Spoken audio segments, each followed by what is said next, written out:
오늘 우리에게 주신 하나님의 말씀은 이사야서 57장 15절입니다. 제목을 다 함께 읽어보겠습니다.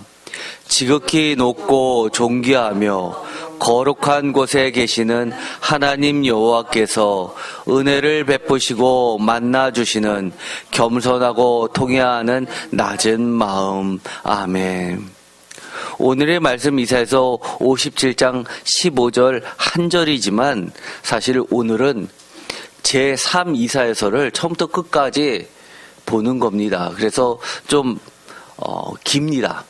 각오를 하시고, 그러나 우리가 이사야서 중에서 제3 이사야서를 처음부터 끝까지 보게 되면 이것이 바로 왜 예수님께서 무엇을 위하여 그토록 십자가를 달려 돌아가셨는지를 깨닫게 되고, 하나님께서 왜 예수 그리스도를 통해서 하나님의 나라를 완성하려 하셨는지가 보이게 됩니다.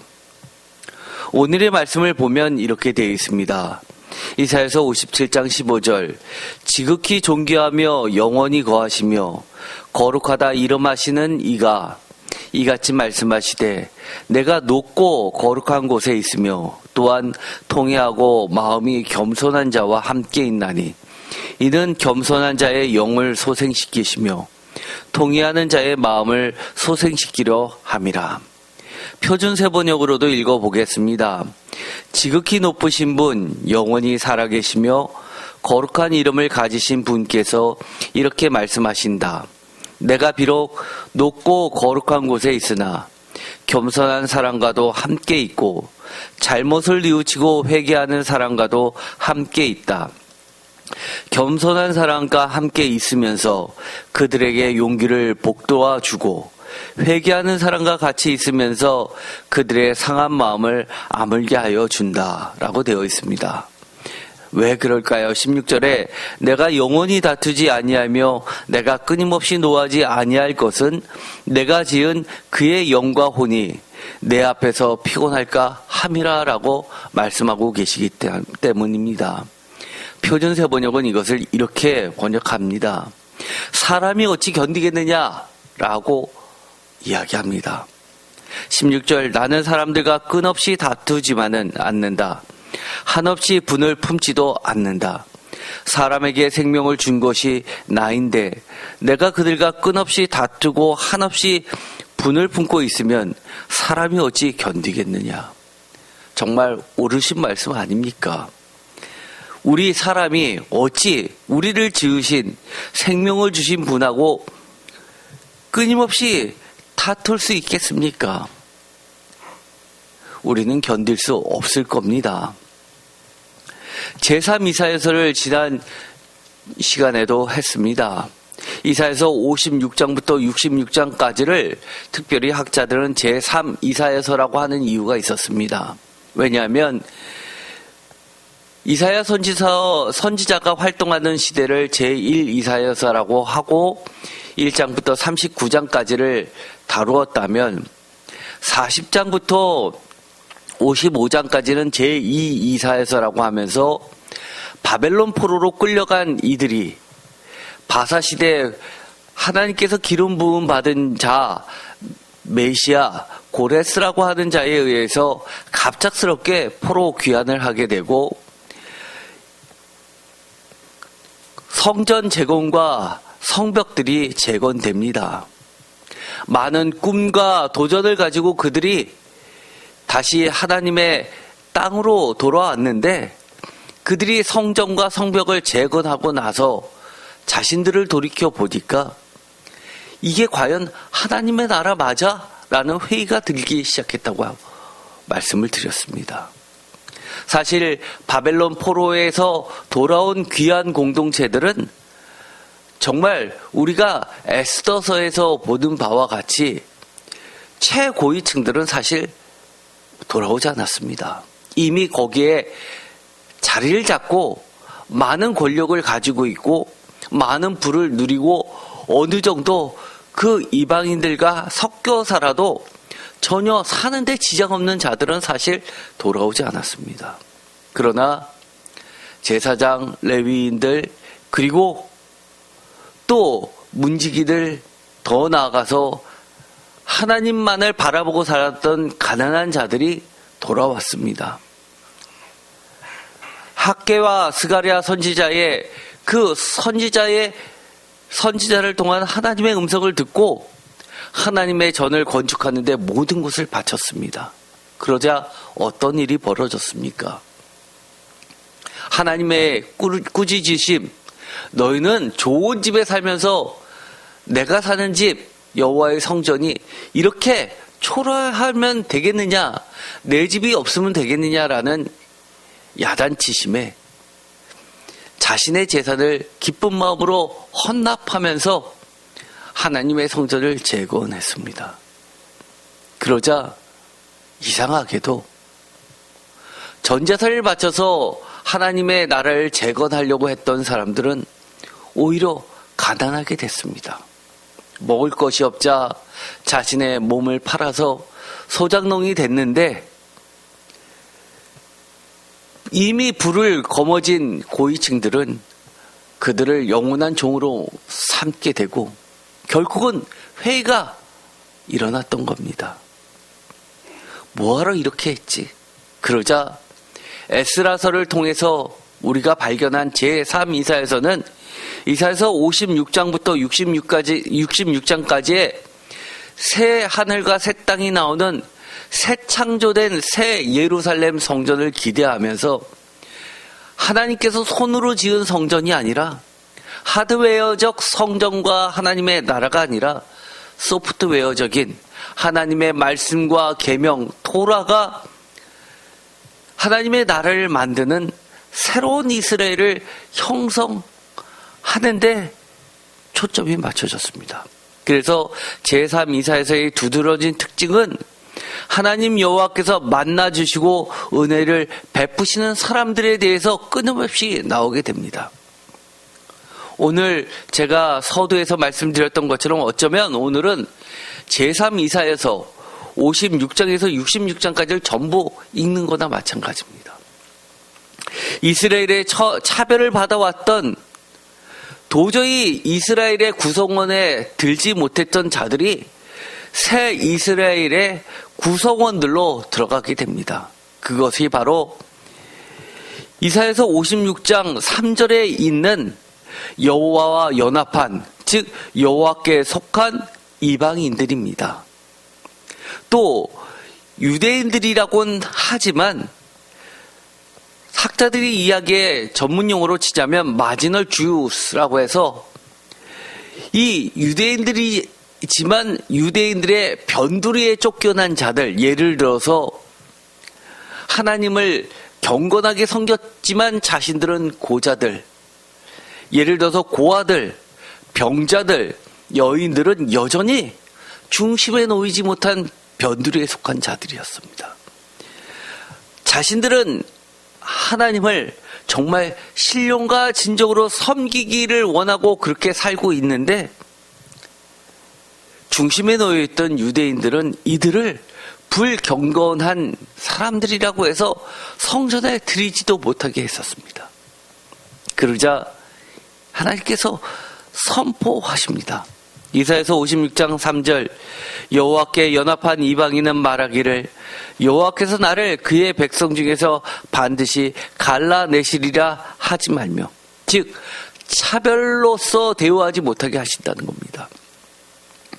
너도 유대인의 중심에 삼으시겠다는 겁니다. 또 고자도 말하기를 나는 마른 나무라 하지 말라. 이사야서 56장 6절, 또 여호와와 연합하여 그를 섬기며 여호와의 이름을 사랑하며 그의 종이 되며 안식일을 지켜 더럽히지 아니하며 나의 언약을 굳게 지키는 이방인마다 내가 곧 그들을 나의 성산으로 인도하여 기도하는 내 집에서 그들을 기쁘게 할 것이며 그들의 번제와 희생을 나의 제단에서 기꺼이 받게 되리니 이는 내 집은 만민이 기도하는 집이라 일컬음이 될 것임이라.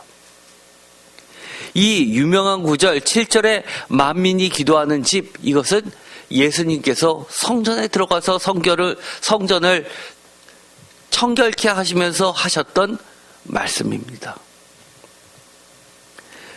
8절 이스라엘의 쫓겨난 자를 모으시는 주 여호와가 말하노니, 즉 포로 귀한 공동체를 부르시고 먼 곳에 흩어져 있는 바로 남아있는 자들, 남겨진 자들, 남은 자들을 모으시는 주 여호와께서 말하노니, 내가 이미 모은 백성, 즉 남은 자가 어느 곳에 있든지, 먼 곳에 있든지 바벨론에 있든지 아니면 남유다에 남아있던 자들이든지 상관없이 모은 백성 외에 또 모아 그에게 속하게 하리라 하셨느니라. 또 모아 그에게 속하게 하신 그 백성들은 다름 아닌 여호와와 연합한 이방인들 또는 이스라엘로부터 쫓겨난 마지널 주들, 고자들, 고아들, 병자들, 이런 자들입니다. 요한복음에 보면 예수님께서 예수님 시대까지도 중심에 놓여 있지 못하고 쫓겨난 자들이 있었죠. 대표적인 것이 양의 문 앞에 있어서 오래된 병자, 그를 주님이 치유해 주시면서 중심에 놓이게 됩니다. 언약의 백성으로 삼아 주십니다. 이사야서 61장 1절에서 2절까지 보면 이 말씀은 매우 중요한 말씀인데, 어떻게 보면 제3 이사야서에서 하나님께서 새롭게 구성시키시는 하나님 나라의 백성의 정체성에 대해서 이야기해 주시는 겁니다. 그런데 이것은 누가복음 4장 19절에서 21절에도 나와 있는 말씀입니다. 즉 누가복음에서의 예수님의 첫 설교, 복음이 무엇이냐를 이야기하시는 본문입니다. 복음이 뭡니까? 구원이고요. 은혜의 희년을 선포한 겁니다. 희년이 뭡니까? 아무리 빚진 자들도 완전한 탕감을 통해서 완전한 자유인이 되는 겁니다. 우리가 주기도문을 늘 외우고 있죠. 거기서 물어보면 무엇이 가장 주기도문 중에서 중요합니까? 물어보면 사람마다 다 틀릴 겁니다. 그런데 대부분의 성도님들은 이렇게 얘기합니다. 우리가 우리에게 잘못한 사람을 용서하여 준 것 같이 우리 죄를 용서하여 주시고 라고 되어 있습니다. 여기는 죄의 용서라고 번역하고 있지만 이것은 마태복음을 근거로 한 겁니다. 그러나 누가복음에는 어떻게 되어 있죠? 원문에는 이렇게 되어 있습니다. 우리에게 빚진 자들을 우리가 탕감해 주면 하나님께서도 우리의 죄를 씻겨 주신다라고 원문은 되어 있습니다. 곧 그들에게는 죄는 하나님께 빚진 빚입니다. 희년이 돼서 하나님께서 만백성을 빚을 탕감해 주시면서 참된 자유인으로 삼아 주신다는 이 희년 개념은 진정한 구원의 완성을 의미합니다. 그것이 바로 은혜의 해라는 겁니다. 이것이 무엇입니까? 이것이 하나님은 공의라고 이야기하는 겁니다. 하나님의 의라고 이야기하는 겁니다. 왜요? 우리가 우리의 죄를 스스로 씻음받을 수 있습니까? 우리 못합니다. 그런데 하나님께서 아무리 죄가 많아도 죄를 용서해 주시기 때문에 그것이 하나님의 공의입니다. 예를 들어서 많은 돈을 내야지만 죄를 용서받는다고 하면 그것이 공의입니까? 돈 없는 자들은 어떻게 하라는 얘기입니까? 불평등이죠. 그래서 천주교가 하나님 앞에서 씻을 수 없는 죄를 지은 겁니다. 면죄부를 판 사건. 더 이상 하나님의 진리에서 잊지 못한 겁니다. 이사야서 61장 1절 주 여호와의 영이 내게 내리셨으니 이는 여호와께서 내게 기름을 부으사 가난한 자에게 아름다운 소식을 전하게 하려 하심이라. 나를 보내사 마음이 상한 자를 고치며 포로된 자에게 자유를, 갇힌 자에게 노임을 선포하며. 이것은 대표적인 안식년과 신년의 이야기입니다. 이것은 목의 확장이죠. 안식일, 주일의 확장입니다. 주님의 날의 확장입니다. 2절, 여호와의 은혜의 해와 우리 하나님의 보복의 날을 선포하여 모든 슬픈 자를 위로하되. 3절, 무릇 시온에서 슬퍼하는 자에게 화관을 주어 그 죄를 대신하며 기쁨으로 기름으로 그 슬픔을 대신하며 찬성의 옷으로 그 근심을 대신하시고 그들이 의의 나무 곧 여호와께서 심으신 그 영광을 나타낼 자라 일컬음을 받게 하려 하심이라. 공의의 나무, 주께서 스스로 영광을 나타내시려고 손수 심으신 나무라고 부른다라는 겁니다. 이것이 누가복음 4장 16절, 예수께서 그 자라나신 곳 나사렛에 이르사 안식일에 늘 하시던 대로 회당에 들어가서 성경을 읽으시려고 서심해 선지자 이사야의 글을 들이거늘 책을 펴서 이렇게 기록된 데를 찾으시니 곧 주의 성령이 내가 임하셨으니 이는 가난한 자에게 복음을 전하게 하시려고 내게 기름을 부으시고 나를 보내사 포로된 자에게 자유를, 눈먼 자에게 다시 보게 함을 전파하며 눌린 자를 자유롭게 하고 주의 은혜의 해를 전파하게 하려 하심이라 하였더라. 그러자 이것이 사람들의 주목을 끕니다. 너무나 은혜스러운 설교라고 합니다. 사실 가장 좋은 설교는 성경 말씀 있는 그대로 읽기만 하는 설교가 가장 좋은 설교죠. 그런데 우리의 마음이 완악해서 성경 말씀만 들어도 눈물이 주르르 흐르지 못하기 때문에 목사님들이 이러쿵 저러쿵 이야기하는 겁니다.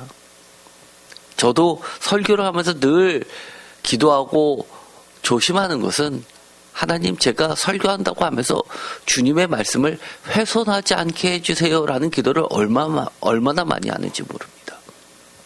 그런데 이 이사야서 60장 3절에서 이야기하는 것처럼 여호와께서 직접 심으신 의의 나무가 무엇입니까? 이 전에 본문이 그대로 누가복음 4장에서 예수님께서 하셨던 설교라고 본다면, 보는 게 아니라 실제로 그렇게 기록되어 있죠. 그것을 근거로 보면 이것은 주께서 스스로 영광을 나타낼 자라 일컬음을 받는 자이고 예수 그리스도의 은혜의 십자가와 부활을 믿음으로 붙잡으면서 구원받을 성도들을 말하는 겁니다. 즉 죄인을 구원하시는 하나님의 공의를 경험하는 성도들입니다. 그래서 제가 서두에서 말씀드렸듯이 제3이사에서는 사실은 예수님 시대에는 신약이 없었기 때문에 구약, 특별히 이 제3이사에서가 신약의 가장 밑바탕이 되는 겁니다. 그래서 쿰란 공동체를 보면 가장 많은 사본이 발견된 구약이 무엇이냐고 할 때 딱 두 가지입니다. 하나가 이사야서, 또 하나는 시편이었습니다. 그 다음에 신명기가 많습니다. 사본의 개수가 그만큼 많다는 것은 그만큼 이 예수님 시대에 주를 경외하는 자들이 가장 사모했던 말씀이라는 겁니다.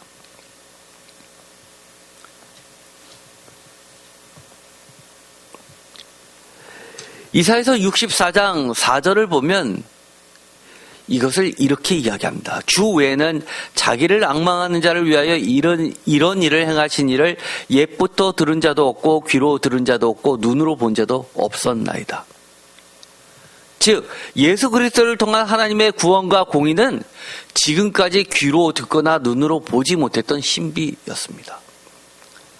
십자가에 달려 죽으심으로써 구원을 이루시는 것 본 적이 있습니까? 본 적 없습니다. 예수님이 유일하시죠.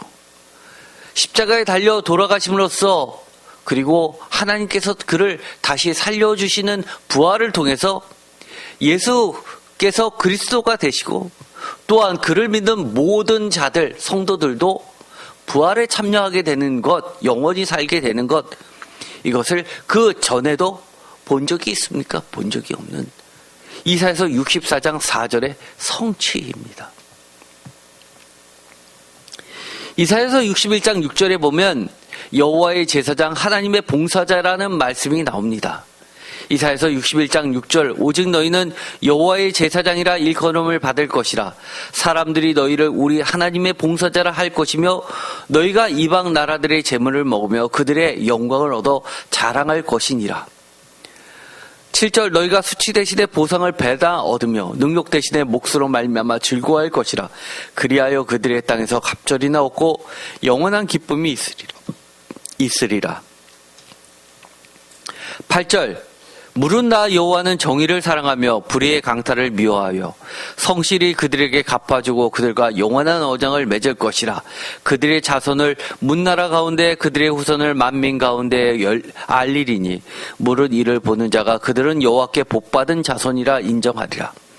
내가 여호와로 말미암아 크게 기뻐하며 내 영혼이 나의 하나님으로 말미암아 즐거워하리니 이는 그가 구원의 옷을 내게 입히사 공의의 겉옷을 내게 더하심이 신랑이 사모를 쓰며 신부가 자기 보석으로 단장한 같게 하셨습니다.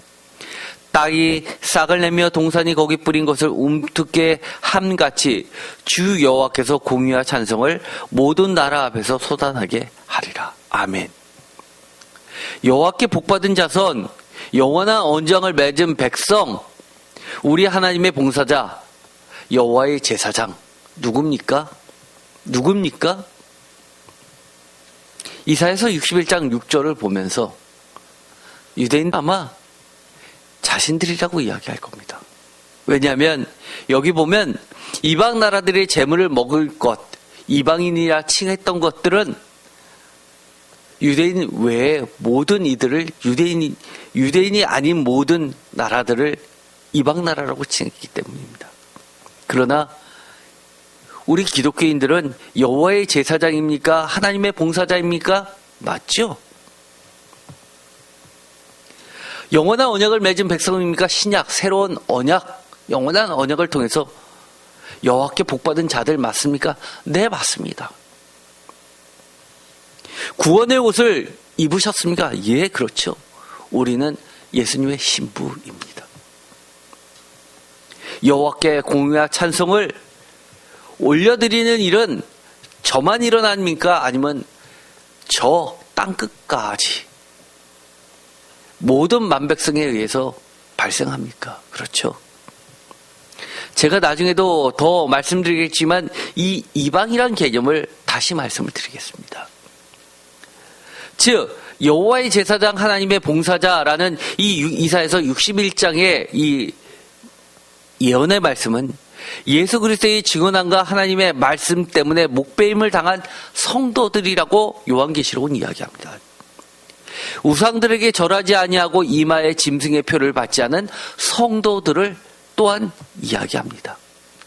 요한계시록 20장 4절 또 내가 보좌들을 보니 거기에 앉은 자들이 있어 심판하는 권세를 받았더라. 또 내가 보니 예수를 증언한가 하나님의 말씀 때문에 목배임을 당한 자들의 영혼들과 또 짐승과 그의 우상에게 경배하지 아니하고 그들의 이마와 손에 그의 표를 받지 아니하는 자들이 살아서 그리스도와 더불어 1000년 동안 왕노릇하니. 여기에 보면 하나님의 제사장들이라고 하는 복받은 자들은 누구입니까? 영원한 언약을 맺게 된 자들이 누구입니까? 예수를 증언한가 하나님의 말씀 때문에 목배임을 당한 자들이고 또 짐승과 그의 우상에게 경배하지 아니한 자들이고 그들의 이마와 손에 그의 짐승의 표를 받지 않은 자들입니다. 그게 누구입니까? 혈통적 유대인들입니까? 아니면 영적인 새 이스라엘입니까? 명확합니다, 성경은요.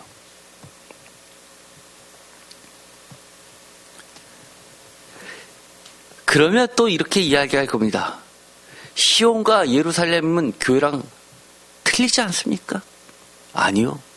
시온과 예루살렘 또한 이사야서 제3이사야서에 보면 교회로 성취됩니다. 이스라엘은 새 이스라엘의 성도로 자리 잡게 됩니다. 이사야서 60장 14절 너를 괴롭히던 자의 자손이 몸을 굽혀 내게 나오며 너를 멸시하던 모든 자가 내 발 아래에 엎드려 너를 이끌어 여호와의 성읍이라 이스라엘의 거룩한 이의 시온이라 하리라. 전에는 내가 버림을 당하며 미움을 당하였으므로 내게로 가는 자가 없었으나 이제는 내가 너를 영원한 아름다움과 대대의 기쁨이 되게 하리니. 이 또한 누구 얘기일까요? 여호와의 성읍 이스라엘의 거룩한 이의 시온, 표준세 번역은 주의 도성 이스라엘의 거룩하신 분의 시온이라고 부르는 게 무엇일까요?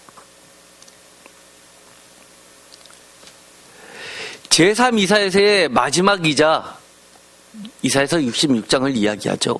이사야서 전체의 결론, 이사야서 66장입니다. 얼마나 중요하면 두 개의 결론이 되겠습니까?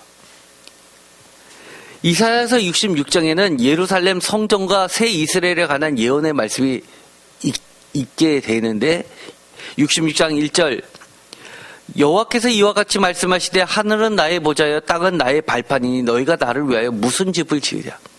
내가 안식할 처소가 어디냐. 2절 나 여호와가 말하노라 내 손이 이 모든 것을 지었으므로 그들이 생겼느니라.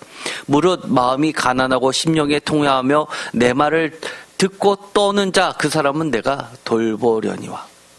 무슨 이야기 하시죠? 내가 안식할 처소, 하나님의 성전이 무엇이냐라고 묻는 겁니다. 집, 하나님의 집이 무엇이냐라고 이야기하는 겁니다. 그러면서 여호와께서 하늘은 나의 보좌요, 땅은 나의 발판이라고 이야기하십니다. 하나님의 백성 누구냐고 물은다면 하나님이 이렇게 이야기하시는 겁니다. 무릇 마음이 가난하고 심령에 통회하며 내 말을 듣고 떠는 자가 내 백성이고 그것이 참된 유대인이라고 이야기합니다. 볼까요? 사도행전 7장 유명하죠. 스데반 집사의 설교가 나옵니다. 46절 다윗, 47절 솔로몬, 유대인의 자존심입니다. 다윗이 하나님 앞에서 은혜를 받아 야곱의 집을 위하여 하나님의 처소를 준비하게 하여 달라고 하더니 솔로몬이 그를 위하여 집을 지었느니라. 누구요? 하나님의 집. 야곱의 집은 이스라엘 나라를 이야기하고 하나님의 처소는 하나님의 성전을 이야기합니다.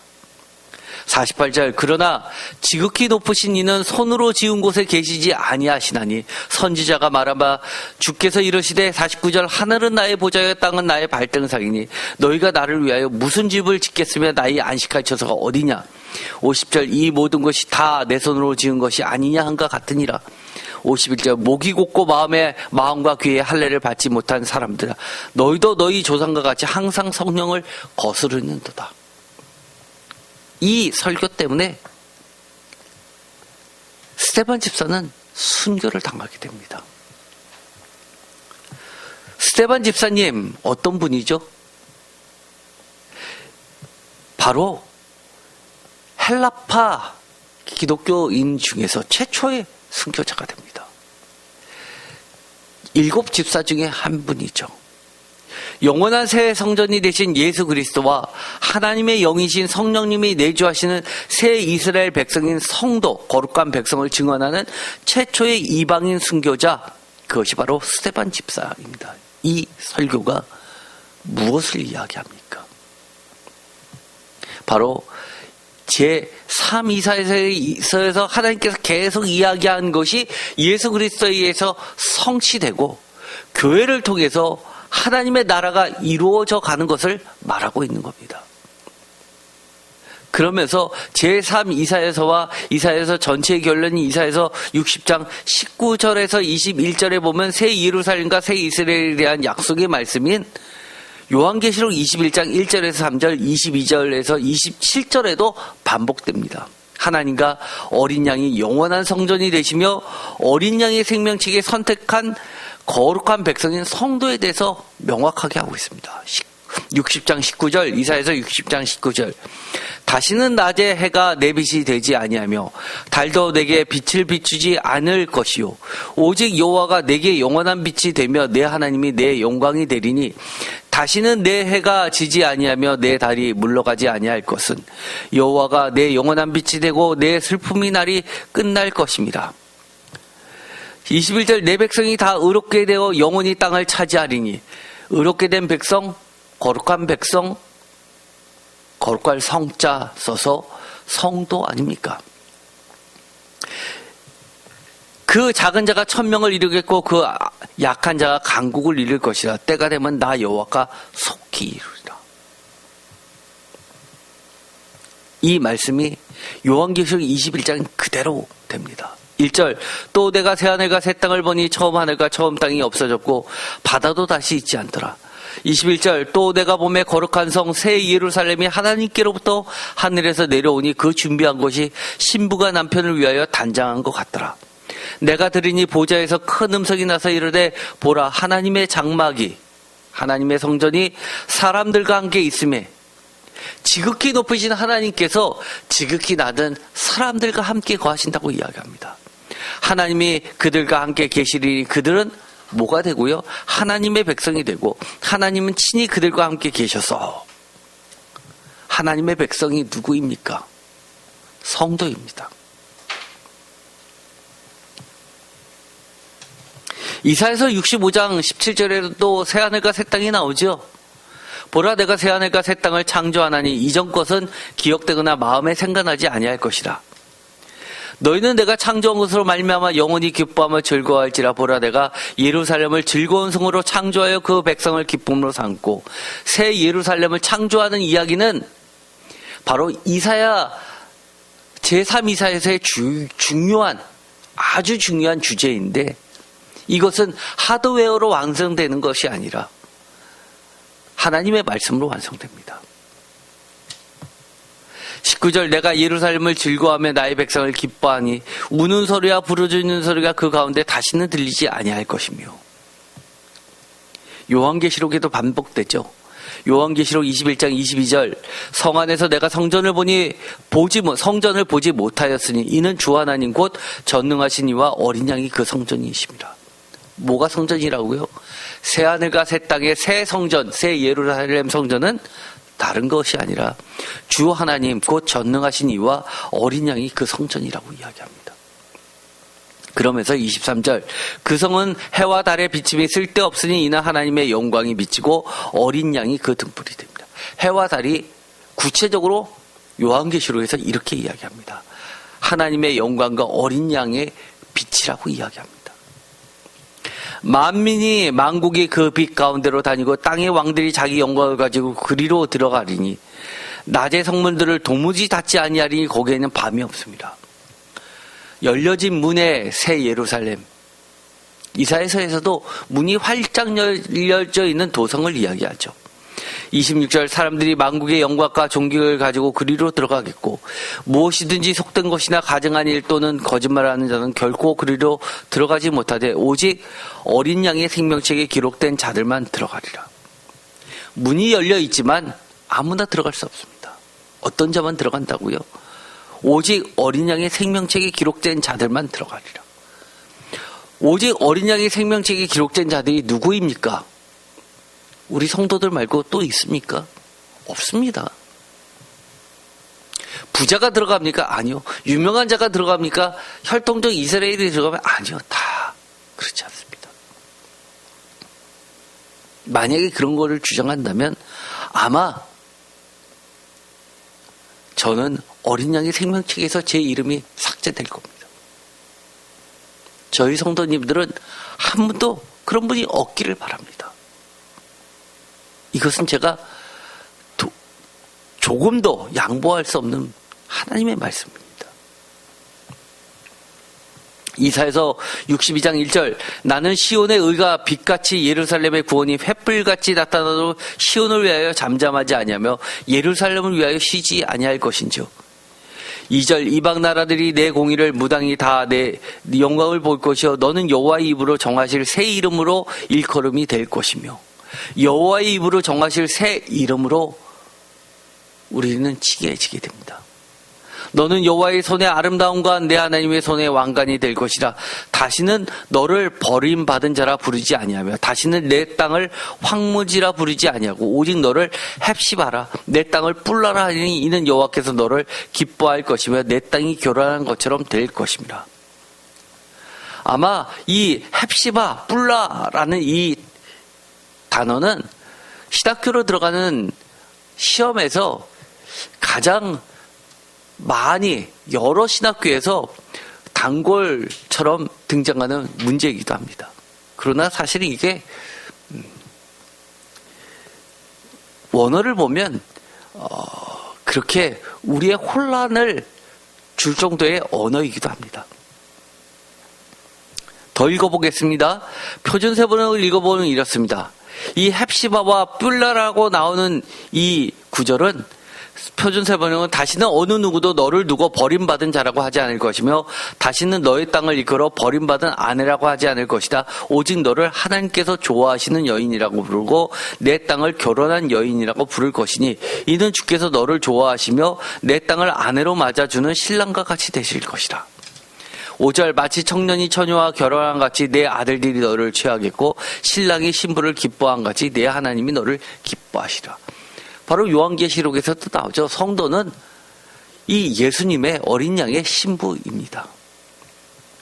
그런데 이 헵시바라는 이 단어는 사실은 어근은 헤페츠입니다. 이 헤페츠는 딜라이트, 플레저라는 뜻을 가지고 있고 기쁨입니다. 그래서 헵시바는 기뻐하는 여인입니다. 그런데 문제가 되는 것은 바로 이 뷸라라고 하는 것이 있습니다.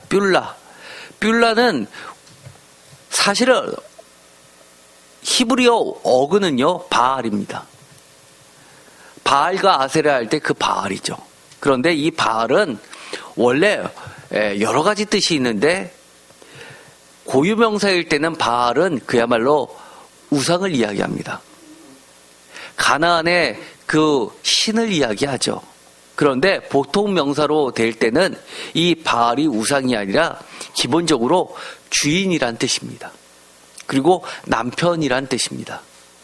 그래서 이 바알이라고 쓰지 않고 모음을 달리 바꿔서 뷸라라고 하면서 결혼한 자, 즉 주인이 있는 자, 남편이 있는 자를 뷸라라고 합니다. 즉 메리드라는 뜻을 가지고 있습니다. 그래서 저는 이 개역개정에서 웬만한 건 다 번역을 하는데 굳이 이것을 번역하지 않고 음력해서 헵시바 또는 뷸라라고 번역한 것은 성도님들로 하여금 오해하지 말라고 일부러 이렇게 해놓은 것 같습니다. 어쨌든 간에 이 헵시바 결혼한 즐거움의 기쁨이 가득 찬 여인 뷸라를 이야기합니다. 이사야서 62장 12절 사람들이 너를 이끌어 거룩한 백성 여호와께서 구속하신 자라 하겠고 또 너를 일컬어 찾은 바 된 자여 버림받지 아니한 성읍이라 하리라. 이게 다 무슨 이야기죠? 하나님의 백성 성도를 이야기합니다. 대표적인 것이 예수님께서 예화를 들어서 비유를 통해서 말씀하셨죠. 100마리를 가지고 있었는데 한 마리를 잃어버렸습니다. 99마리를 놔두고 한 마리를 찾으러 산과 들으러 가면서 결국 찾게 되면 잃어버린 한 마리 어린 양을 찾게 되면 어깨에 메고 춤추듯이 날아오시는 예수님을 이야기합니다. 사실은 영지주의 문헌에 보면 사실 이 한 마리를 찾아 떠나는 것이 아니라 한 마리 중심이 아니라 이 99마리 중심으로 되어 있습니다. 예를 들어서 영지주의 문헌에는 그런 것이 있죠. 여긴 99가 있고 여긴 1이 있는데 1이 99의 힘에 빨려서 1이 휩쓸려 갑니다. 그래서 100을 채우는 이야기가 나오죠. 중심은 99에 있습니다. 그러나 예수님은 이 1을 찾아 나선 하나를 향한 하나님의 관심을 가지고 있습니다. 그것이 바로 영지주와 하나님, 예수님, 기독교의 큰 차이입니다. 그것은 무엇일까요? 예수님은 하나님 나라의 완성이라는 개념을 갖고 계십니다. 99에서 멈추는 것이 아니라 이 나머지 하나를 마지막 때에 찾아서 하나님 나라를 완성하시는 그 열심을 보여주시는 겁니다. 우리는 누구입니까?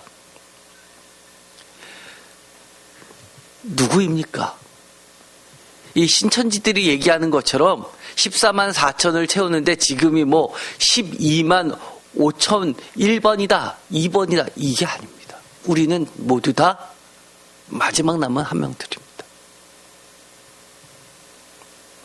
마지막 때를 살아가는 하나님께서 찾으시는 마지막 한 사람들이 있는 겁니다.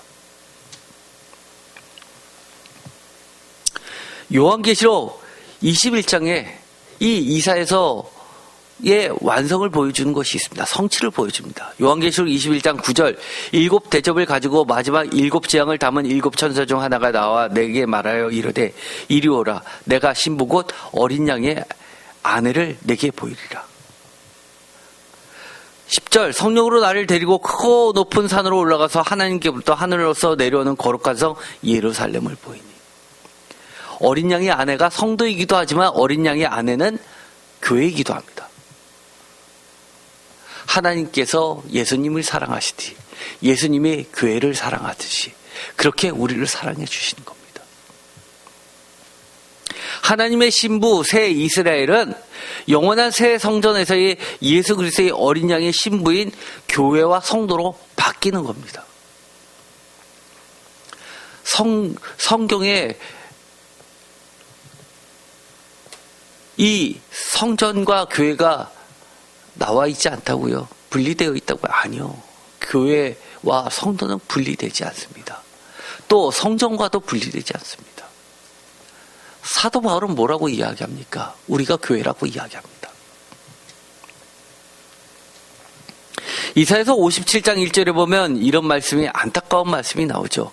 의인이 죽을지라도 마음에 두는 자가 없고 진실한 이들이 고도감을 당할지라도 깨닫는 자가 없도다.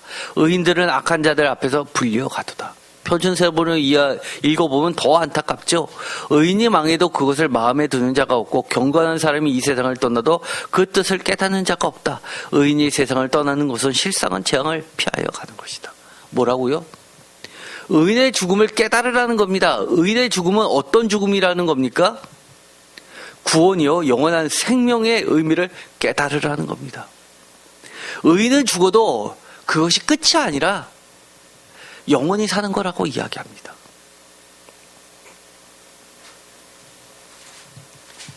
이것이 무엇에 의해서 성취됩니까?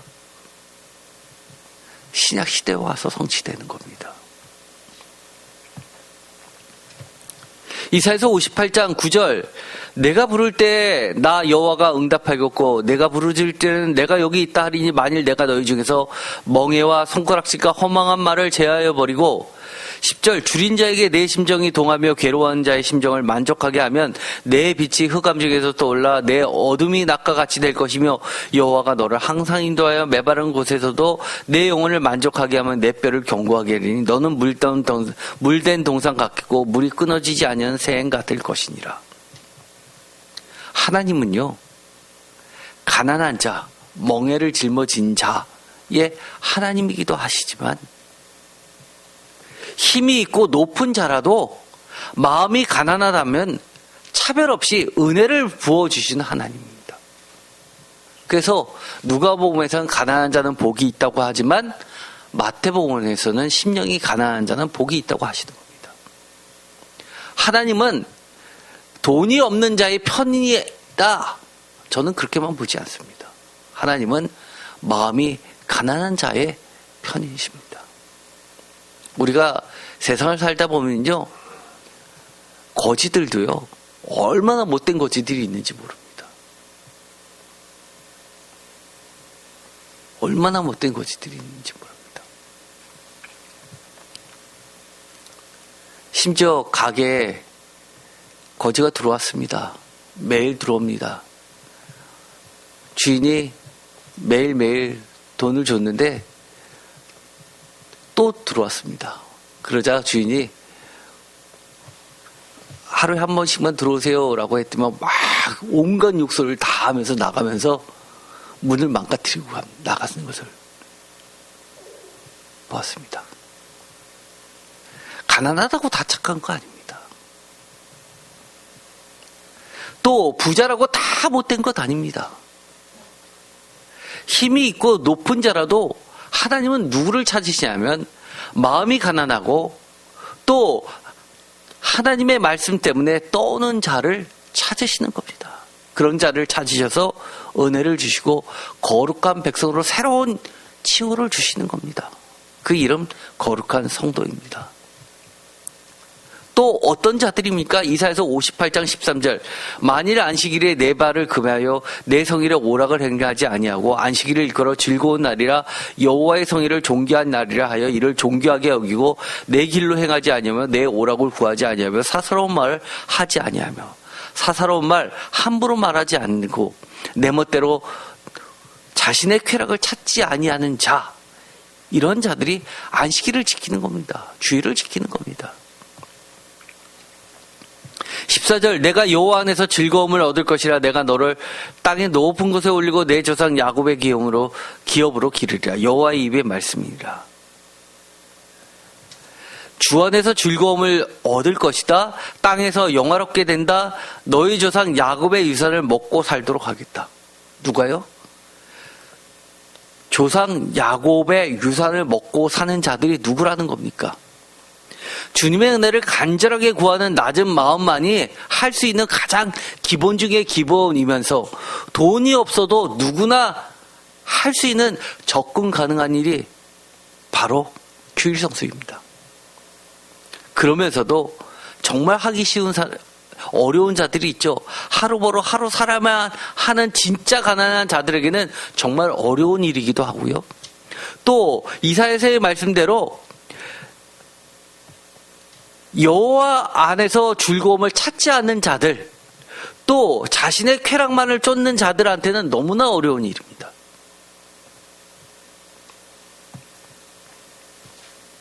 이사야서 59장에 보면 하나님께서 어떤 자들을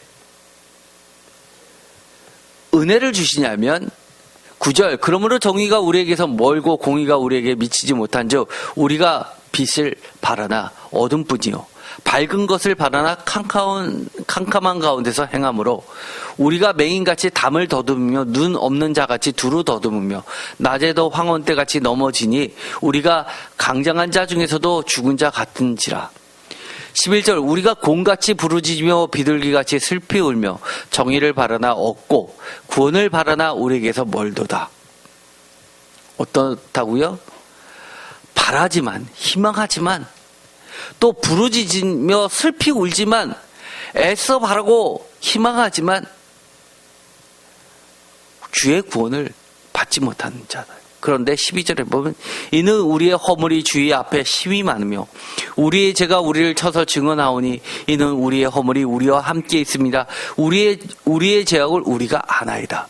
우리가 여호와를 배반하고 속였으며 우리 하나님을 따르는 데에서 돌이켜 포악과 패역을 말하며 거짓말을 마음에 잉태하여 나오니 거짓말을 마음에 품었고 또 실제로 거짓말을 하였다라고 이야기하면서 우리가 우리의 죄를 증언하며 자백하고 회개하는 자, 우리의 죄를 아는 자들, 참된 회개하는 자, 여호와의 말씀 때문에 두려워 떠는 자, 자신의 죄악을 알고 곰같이 부르짖으며 비둘기같이 슬피 울며 죄를 주께 자복하는 자, 이런 자들은 주님의 은혜를 간구하는 낮은 마음과 하나님은 함께 하신다고 이야기하는 겁니다. 이사야서 59장 20절 중요한 말씀이 나옵니다. 여호와의 말씀입니다. 구속자가 시온에 임하며 야곱의 자손 가운데 죄가를 떠나는 자에게 임하리라. 죄가를 떠나는 자, 회개하는 자. 21절 여호와께서 이르시되 내가 그들과 세운 나의 언약이 일어나니 곧 내 위에 있는 나의 영과 내 입에 둔 나의 말이 이제부터 영원토록 내 입에서 내 후손의 입에서와 같이 내 후손의 입에서 떠나지 아니하라. 영원히 떠나지 않겠다는 말씀이죠. 여호와의 말씀이라. 어떤 약속을 해주십니까? 누구랑요? 야곱의 자손과 약속을 해주십니다. 야곱의 자손이 뭘까요?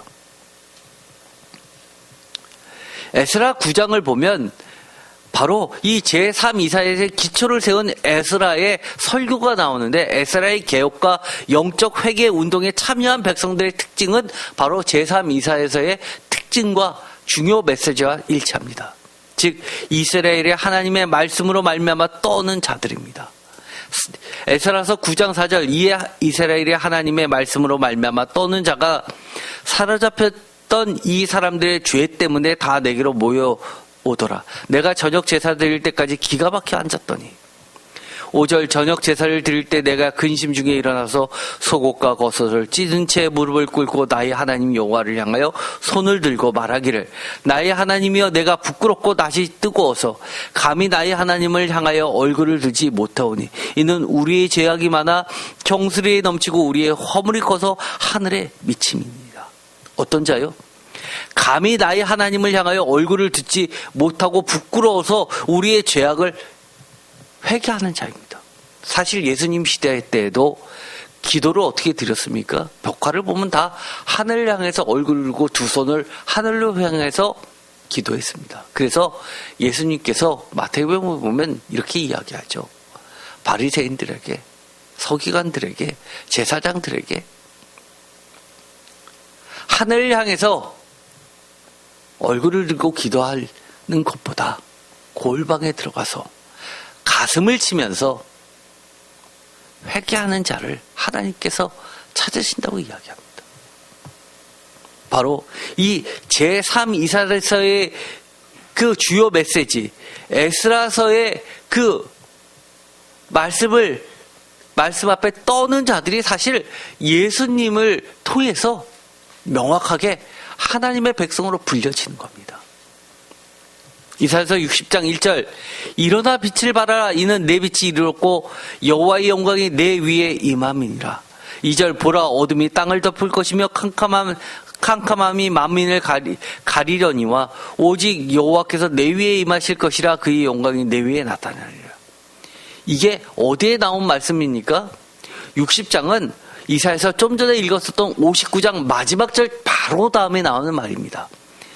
이사야서 59장 마지막 절과 연이어서 60장 첫 절에 연이은 하나님의 약속은 바로 하나님의 임재의 말씀입니다. 하나님이 우리와 함께 하신다는 이야기죠. 하나님의 영광이 우리와 함께 하시는 것 무엇입니까? 예수님이고 하나님의 영이고 예수 그리스도의 영인 성령이 우리와 함께 하시는 것입니다. 이사야서 60장 10절 내가 노하여 너를 쳤으나 이제는 너의 은혜로 너를 불쌍히 여겼은즉 이방인들이 내 성벽을 쌓을 것이요 그들이 왕들이 너를 섬길 것이니 내 성문이 항상 열려 주야로 닫히지 아니하리니 이는 사람들이 내게로 이방 나라들의 셈을 가져오며 그들의 왕들을 포로로 이끌어옵니다. 바로 은혜를 이야기하는 것은 바로 구하지 않은 것까지도 상상할 수 없을 정도의 넘치도록 부어주시는 하나님의 은혜를 60장 1절과 2절에 끊치는 것이 아니라 10절과 11절까지 계속해서 이야기하십니다. 그런데 이사야서 63장에 보면 이런 말씀이 나옵니다. 16절 이 구절은 너무너무 중요한 구약에서 신약과 연결에 대해서 절대로 놓쳐서는 안 되는 아주 중요한 말씀입니다. 다 같이 읽겠습니다. 주는 우리 아버지시라. 아브라함은 우리를 모르고 이스라엘은 우리를 인정하지 아니할지라도 여호와여 주는 우리의 아버지시라. 옛날부터 주의 이름을 우리의 구속자라 하셨거늘. 표준세번역으로도 읽어보겠습니다. 주께서는 우리의 아버지이십니다. 아브라함은 우리를 모르고 이스라엘은 우리를 인정하지 않는다 하여도 오직 주 하나님은 우리의 아버지이십니다. 예적부터 주의 이름은 우리의 성령자이십니다. 이 구절이 왜 중요하죠? 이 구절이 빠지면 우리 기독교인이 형성됩니까? 이사야서 63장 이 16절의 말씀은 새 이스라엘이 누구냐를 가르쳐 줍니다. 영적 이스라엘의 특징을 가르쳐 줍니다. 즉 하나님을 뭐라고 불러요?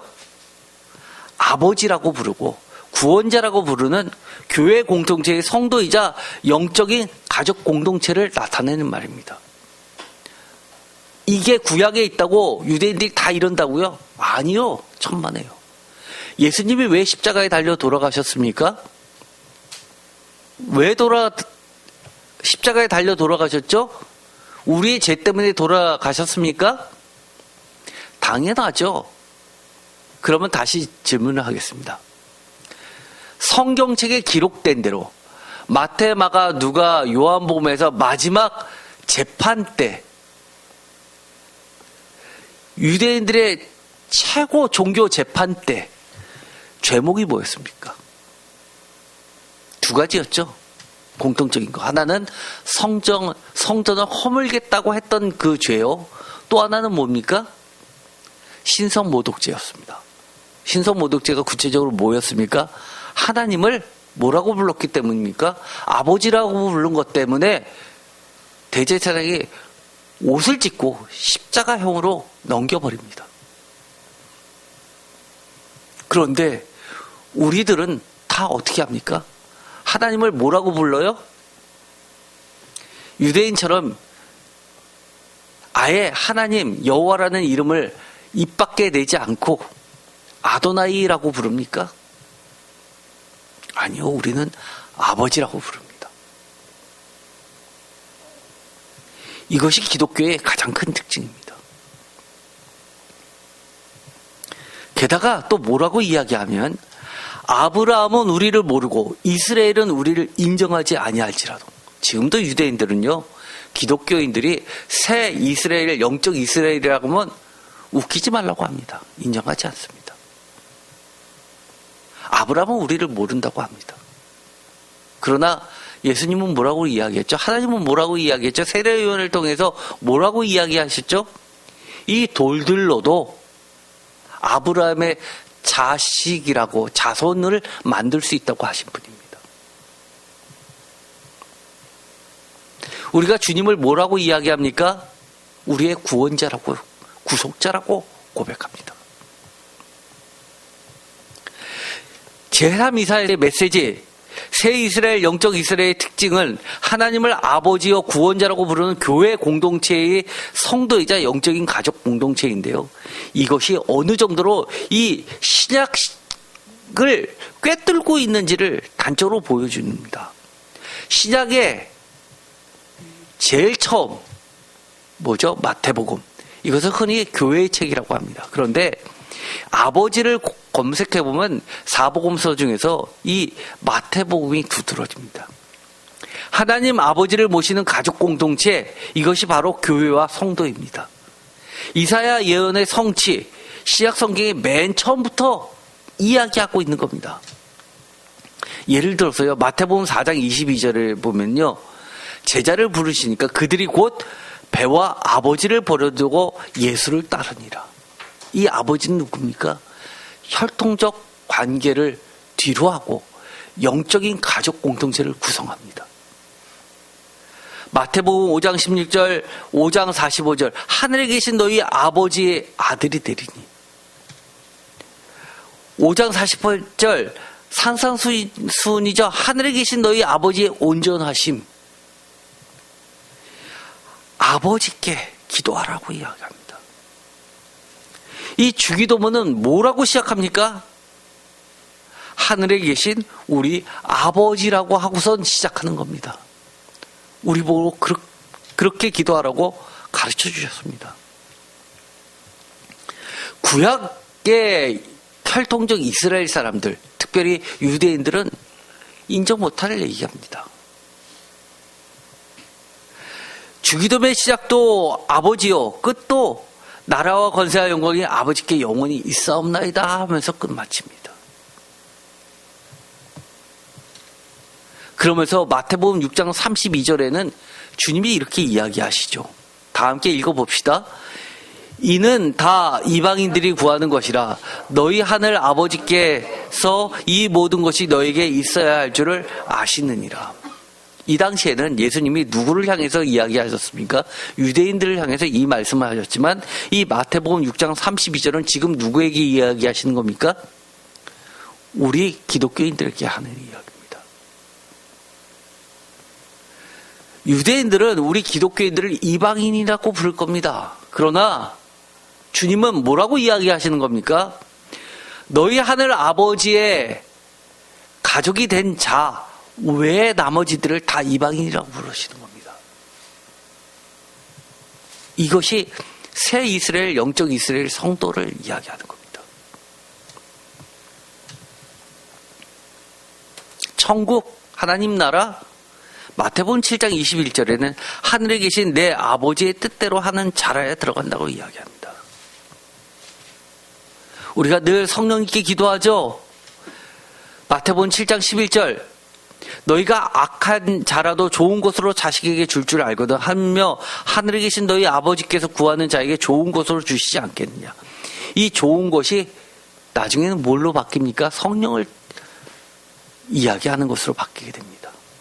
하늘에 계신 너희 아버지께서 주시는 것, 성령을 통해서 새롭게 하나님의 백성이 된 자들, 그것을 뭐라고 합니까? 거룩할 성령을 따라서 성도라고 하는 겁니다. 이 밖에도 너무나 많죠. 심지어 이런 말씀도 아시죠? 마태복음 10장 37절 아버지나 어머니를 나보다 더 사랑하는 자는 내게 합당하지 아니하고, 뭐요? 혈통적 관계를 보다 중시하는 자는 하나님 아버지의 나라에 적합하지 않다고 이야기하는 겁니다. 그래서 10장 35절에는 이렇게까지 이야기합니다. 내가 온 것은 사람이 그 아버지와 딸이 어머니와 며느리가 시어머니와 불화하게 하렵니다. 우리 동양적 사상에 유교적 개념에서는 도저히 받아들일 수 없는 이야기입니다. 그러나 우리 기독교인들은 예수님을 전하다가 가족으로부터 쫓겨난 자들이 얼마나 많았습니까? 저희 할머니도 그랬고요.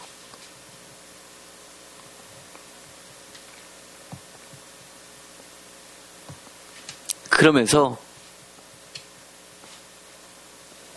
우리가 다 알고 있는 마태복음의 맨 마지막 구절에도 아버지를 이야기합니다. 마태복음 28장 19절 다 같이 읽겠습니다. 그러므로 너희는 가서 모든 민족을 제자로 삼아 아버지와 아들과 성령의 이름으로 세를 베풀고. 아버지와 아들과 성령의 이름으로 세를 받은 자들이 누구입니까? 바로 우리들 아닙니까? 이사야서 64장 8절 그러나 여호와여 이제 주는 우리의 아버지시니다. 또 아버지를 이야기합니다. 우리는 진흙이여 주는 토기장이시니 우리는 다 주의 손으로 지으신 것이라. 여호와여 너무 분노하지 마시옵소서. 죄악을 영원히 기억하지 마시옵소서. 구하오니 보시옵소서 보시옵소서. 우리는 다 주의 백성입니다. 주의 백성.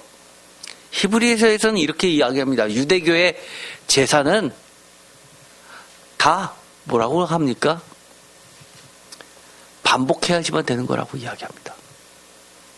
영원히 우리의 죄를 속죄하는 것이 아니라고 이야기합니다. 그러나 영원히 우리의 죄를 속죄하는 대제사장 예수 그리스도의 피로써 우리는 영원히 죄를 속죄받는다고 이야기합니다. 이사야서 65장 9절 내가 야곱에게서 씨를 내며 유다에게서 나의 산들을 기업으로 얻을 자를 내리니 내가 택한 자가 이를 기업으로 얻을 것이요 나의 종들이 거기에 살리라. 나의 산들을 기업으로 얻을 자들, 유다, 야곱, 다 이게 이사야서 65장 9절의 말씀이 무엇으로 성취되죠? 교회와 성도와 하나님의 나라 천국으로 성취되는 겁니다. 누구 때문에요? 예수 그리스도 때문에. 이사야서 65장도 마찬가지입니다. 13절 이러므로 주 여호와께서 이와 같이 말씀하시니라. 보라 나의 종들을 먹을 것이로되 너희는 줄일 것이니라. 보라 나의 종들을 마실 것이로되 너희는 갈할 것이요 보라 나의 종들은 기뻐할 것이로되 너희는 수치를 당할 것이다.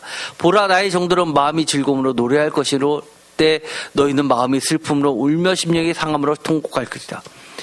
15절 또 너희가 남겨놓은 이름은 내가 택한 자의 저주거리가 될 것이니라. 주 여호와가 내가 너를 죽이고 내 종들은 다른 이름으로 부르리라.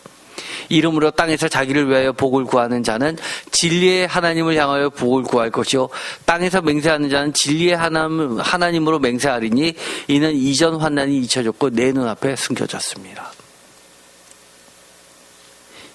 이것도 다 예수님이 하셨던 말씀입니다. 이사야서의 말씀이시지만 이사야서 56장 10절 이스라엘의 파수꾼들은 맹인이요 지금까지 하나같이 하나님의 백성은 하나님의 은혜를 받는 자고 지극히 높으신 분께서 지극히 낮은 죄인들, 죄를 알고 고백하는 회개하는 자들과 함께 하셨습니다. 반면에 질책하는 사람들이 있습니다.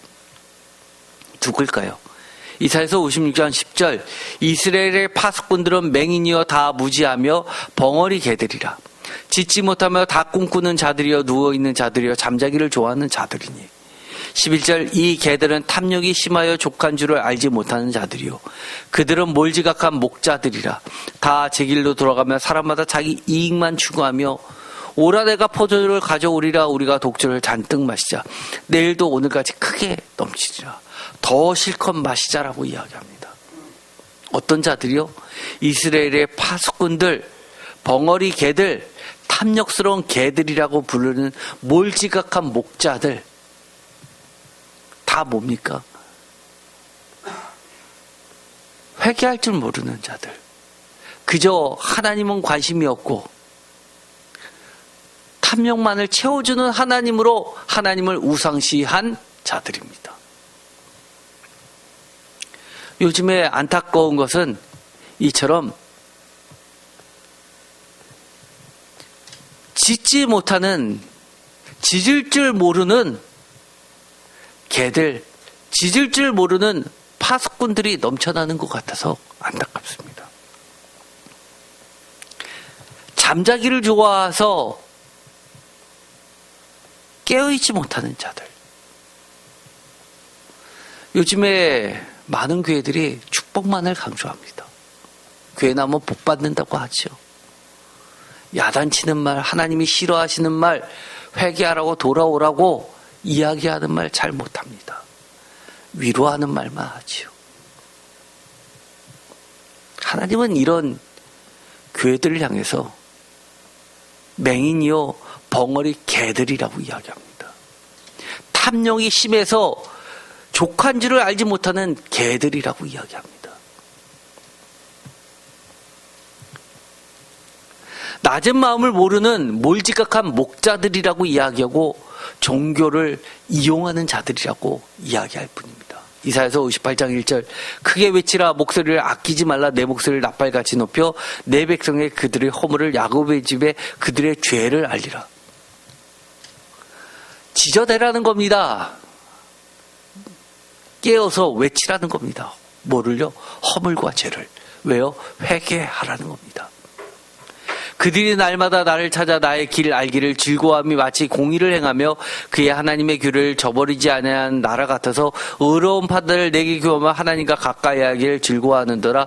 우리가 금식하되 어찌하여 주께서 보지 아니하시며 우리가 마음을 괴롭게 하되 어찌하여 주께서 알아주지 아니하시나이까. 보라, 너희가 금식하는 날에 오락을 구하며 온갖 일을 시키는더라. 보라, 너희가 금식하면서 논쟁하며 다투며 악한 주먹으로 치는도다. 너희가 오늘 금식하는 것은 너희 목소리를 상달하게 하려는 것이 아니냐. 표준세 번역으로 이야기하면 이렇습니다.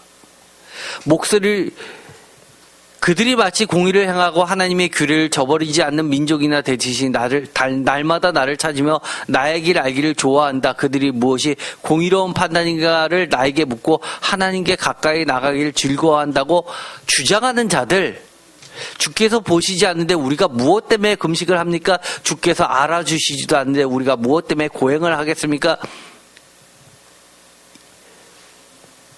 이러면서 뻔뻔하게도 종교는 종교일 뿐 우리가 먹고 사는 세상은 하나님 말씀대로 그렇게 다 지키면서 살 수 있다라고 주장하는 자들, 예배와 삶이 분리된 자들입니다. 그러나 지난 설교 때도 얘기했죠. 하나님이 찾으시는 자들은 예배와 삶이 분리되지 않는 자들을 부르셔서 제3 이사야를 기록하면서 성전은 바로 이런 자들에 의해서 완성되는 거라고, 하나님의 나라는 이런 자들에 의해서 완성되는 거라고 이야기해 주시는 겁니다.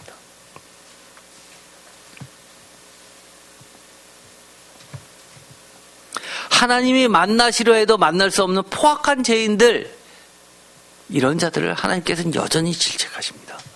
이사야서 59장 1절, 여호와의 손이 짧아 구원하지 못하심도 아니요 귀가 둔하여 듣지 못하심도 아니하라. 오직 너희의 죄악이 너희와 너희 하나님 사이를 갈라놓고 너희 죄가 그의 얼굴을 가려서 너희에게 듣지 않게 함이라. 이는 너희 손이 피해 너희 손가락이 죄악에 더러워졌으면 너희 입술을 거짓을 말하며 너의 혀는 악독을 냅니다. 공의대로 소송하는 자도 없고 진실하게 판결하는 자도 없으며 허망한 것을 의뢰하며 거짓을 말하며 악행을 잉태하여 죄악을 낳으며 독새의 알을 품으며 거미줄을 짜나니 그 알을 먹는 자는 죽을 것이요 그 알이 밟힌즉 터져서 독사가 나올 것이라. 그 짠 것으로 옷을 이룰 수가 없을 것이요 그 행위로는 자기를 가릴 수 없을 것이며 그 행위는 죄악의 행위라. 그 손에는 포악한 행동이 있으며 그 발은 행악하게 빠르고 무지한 피를 흘리게 신속하며 그의 생각은 악한 생각이야. 황폐와 파멸이 그 길에 있으며. 한마디로 회개하지 않으면 하나님은 그를 어떻다고요? 만나주시지 않는다고 이야기합니다.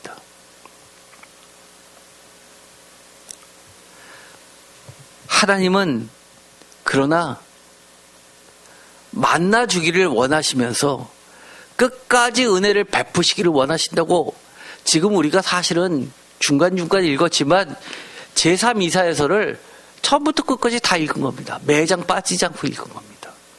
계속해서 뭐의 반복이었죠? 57장 15절의 말씀처럼 지극히 높고 존귀하며 거룩한 곳에 계시는 하나님 여호와께서 은혜를 베푸시고 만나주시겠다고 합니다. 누구를요? 겸손하고 통회하는 낮은 마음을 가진 자들입니다. 그런 자들을 왜 만나주십니까? 새 하늘과 새 땅을 창조하고 새 성전을 건축하고 새 이스라엘을 꾸미고 하나님의 나라를 완성하기 위해서라는 겁니다. 여러분들이 모두 성도이십니까? 그렇다면 어떻게 해야 될까요? 하나님이 원하시는 것을 여러분들이 그 은혜 주셨을 때, 만나 주실 때 만나서 하나님의 뜻을 이루어 드려야 되지 않겠습니까? 기도하고 마치겠습니다. 하나님, 오늘도 하나님의 말씀대로 우리의 마음을 낮게 하여 주시고, 하나님께서 은혜 주시고 만나 주실 때 우리의 죄를 자복하고 주께 나아가게 하여 주옵소서. 우리를 거룩한 백성이라 불러주신 그 은혜대로 우리가 새하늘과 새 땅에 새 예루살렘 성전에 새 이스라엘 백성이 되어서 비록 아브라함도 유대인도 우리를 모른다고 하여도 하나님께서 인정해 주시는 예수님의 신부가 되는 참된 백성이 되게 하여 주옵소서. 예수 그리스도의 이름으로 기도드립니다. 아멘.